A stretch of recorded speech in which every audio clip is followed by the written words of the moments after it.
根据统计，45岁到55岁更年期的女性，大约2成有代谢症候群。这代表荷尔蒙的变化已经成做中年女性健康的风险因素。各件事都推动生活习惯的4大关键，透过食食、运动，避免荷尔蒙的变化危害健康。 医疗科技的进步，国人平均寿命延长。不过，其实唔但爱活较久，更较爱活好健康。根据成人预防保健服务结果显示，45至55岁拄啊是更年期的女性，差不多有2成得到代谢症候群，显示荷尔蒙变化已经是中年女性健康的重要风险因素。也要因为代谢症候群困扰的段女士，嘛出来分享家己的经验。体重一直变胖啊，然后一直会觉得很热，一直流汗。 然后我心里会有点忧郁，建议说我要去运动，去刺激我的多巴胺。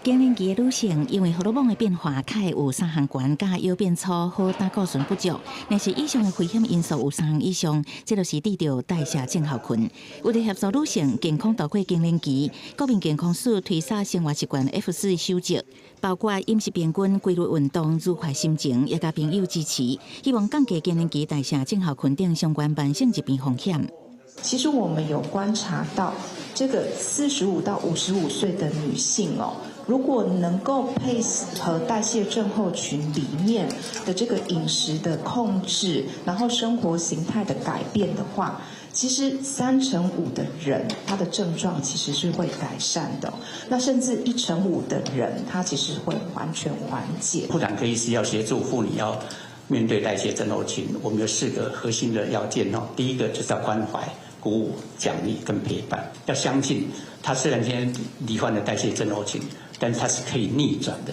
国民健康署为111年7月推出代谢症候群防治计划，由医疗团队评估病人慢性病风险因素，照个人的健康管理需求，提供健康指导，各甲病人共同定出目标。3年来协助差不多44万人进行健康管理，追踪个案的数据显示，量早发现加调整生活习惯，有助降低更年期女性因为荷尔蒙的变化所产生的健康风险。